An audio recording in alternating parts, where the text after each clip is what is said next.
আসসালামু আলাইকুম। আজকে দেখাবো মাছ দিয়ে কলা পাতায় কচুরলতি পাতুরি রেসিপি।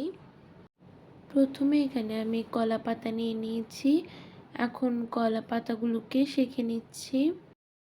আমি এখানে আদা বাটা, রসুন বাটা, লবণ, মরিচ গুঁড়া, হলুদ গুঁড়া এবং জিরার গুঁড়া নিয়ে নিয়েছি পরিমাণ মতো। এখন এগুলো দিয়ে সব কিছুকে ভালোভাবে মেখে নিচ্ছি। এখানে টমেটো কুচি, পেঁয়াজ কুচি এবং মরিচ কুচি পরিমাণে সরিষার তেল দিয়ে এখন সব কিছুকে ভালোভাবে মেখে নিব। এখানে আমি বড় মাছকে ছোট ছোট টুকরো করে নিয়েছি, আপনারা যে কোনো মাছই নিতে পারেন। আমি এখানে কিছু লতি নিয়ে নিয়েছি। লতিগুলোকে আমি কিছুক্ষণ ভাপ দিয়ে নিয়েছিলাম। এখন লতিগুলো মাছের সঙ্গে মেখে নিব। এখানে কিছু ধনিয়া পাতা নিয়ে নিয়েছি, এখন এগুলো দিয়ে দিচ্ছি। এখন মশলাগুলো মাখিয়ে নেওয়া হয়ে গিয়েছে। আর এখানে আমি কিছু কলা পাতা নিয়ে নিয়েছি। কলা পাতাগুলোকে এখন সেট করে মাছগুলো দিয়ে দিব। এখন কলা পাতাগুলোকে ফোল্ড করে নিব।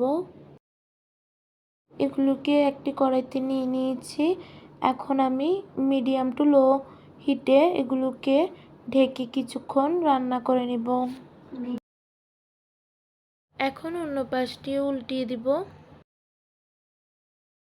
এখন অপর পাশটি উল্টিয়ে দিচ্ছি। এখন আবারও কিছুক্ষণ এভাবে রেখে দিব। আরও কিছুক্ষণ পরে এখন দেখাচ্ছি।